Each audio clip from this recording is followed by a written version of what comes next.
विपक्ष के लिए अगर कोई लड़ाई सबसे महत्वपूर्ण है इस देश के लिए है तो हमारे लोकतंत्र को बचाने की लड़ाई है। हमने संदेश जनता तक पहुंचाने का काम किया है और जनता अब हर पोर्टल पर यही सवाल पूछ रही है कि वोटों की चोरी किस प्रकार हो रही है, और ये जवाब कि कुछ हो पाया या नहीं ये बिहार चुनाव अपने आप दे देगा।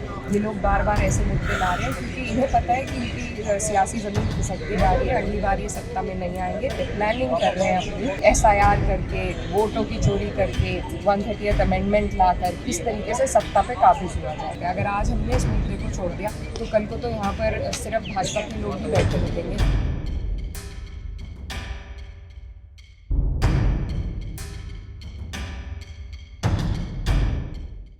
हमारा SIR को चला गया और ले देकर उसका कोई भी रिजल्ट सामने नहीं आया। तो क्या लगता है कि ना SIR मुद्दे पर आप कुछ कर पाए और ना ही अपने ही जो आपके स्टेट की जो प्रॉब्लम थी ना उसको आप रख पाए, तो इसको कैसे देखते हैं? ऐसा तो आप लोगों को और शायद सत्ता पक्ष को लगता है कि हम कुछ नहीं कर पाए, लेकिन हमने संदेश जनता तक पहुंचाने का काम किया है और जनता अब हर पोर्टल पर यही सवाल पूछ रही है कि वोटों की चोरी किस प्रकार हो रही है, और ये जवाब कि कुछ हो पाया या नहीं ये बिहार चुनाव अपने आप दे देगा। तो हमें पूरी उम्मीद है कि इस मुद्दे को जिस मजबूती के साथ विपक्ष ने उठाया वो उसी मजबूती से जनता तक पहुँचा है, और ये एक ज्वलंत मुद्दा है जिसका अंदाज़ा बिहार चुनाव के बाद लगेगा। लेकिन इसी दौरान देखा गया कि अगर आप SIR की जो वोट चोरी की अगर आप बात करेंगे तो ऐसे में आपने देखा कि कुछ ऐसे इंपॉर्टेंट बिल जो यानी कि पूरी तरीके से एक्सेप्ट नहीं किए जा सकते, जैसे अभी कॉन्स्टिट्यूशन बिल जो आया, स्पोर्ट्स बिल आया, वो भी बिना चर्चा के पारित हो गया, जो कि आने वाले समय में अगर विपक्ष अगर उसको अपने आईने से देखता है तो उसमें बहुत खामियां पाता है, तो उसके बावजूद ये पास हो जाता है। तो यहाँ पर कहीं लगता नहीं है कि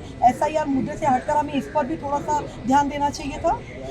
मैम, जो SIR का मुद्दा है वो हमारे देश के लोकतंत्र पे हमला है, और उस लोकतंत्र के माध्यम से ही मैं और मेरे जैसे 250 के लगभग जो MP हैं विपक्ष के माध्यम से या सत्ता पक्ष के लोग भी चुनाव के माध्यम से यहाँ पहुँच गए हैं। जब चुनाव ही आप ख़त्म करना चाह रहे हैं, जब वोटों को ही आप मैनिपुलेट करना चाह रहे हैं, SIR लागू करना चाह रहे हैं, तो हम और किसी मुद्दे पे कैसे चर्चा कर सकते हैं? अगर आज हमने इस मुद्दे को छोड़ दिया तो कल को तो यहाँ पर सिर्फ भाजपा के लोग ही बैठे मिलेंगे। जो 400 पार या अगली बार नहीं कर पाए वो अगली बार कर लेंगे, तो फिर विपक्ष बिल्कुल ही खत्म हो जाएगा। आज विपक्ष के लिए अगर कोई लड़ाई सबसे महत्वपूर्ण है इस देश के लिए है तो हमारे लोकतंत्र को बचाने की लड़ाई है। आज अगर हमारे पूर्वज बाबा साहब जिंदा होते, गांधी जी जिंदा होते, तो उन्हें इतना अफसोस होता कि जिस देश के लिए उन्होंने अपनी जान की कुर्बानी दी थी, आज हम उसका लोकतंत्र बिल्कुल नष्ट करते जा रहे हैं। हम चाइना के तर्ज पर चले हैं, हमें मदर ऑफ डेमोक्रेसी पूरे विश्व में कहा जाता है। आज हमने अपने देश को, अपने लोकतंत्र को विश्व स्तर पर शर्मसार किया है। तो इससे बड़ा मुद्दा मैं नहीं समझती कोई और आज हमारे देश के लिए, हमारे देश के युवाओं के लिए हो सकता है, और पूरा विपक्ष इस पर एकजुट है। ये लोग बार बार ऐसे मुद्दे ला रहे हैं क्योंकि इन्हें पता है कि इनकी सियासी ज़मीन खिसकती जा रही है, अगली बार ये सत्ता में नहीं आएंगे।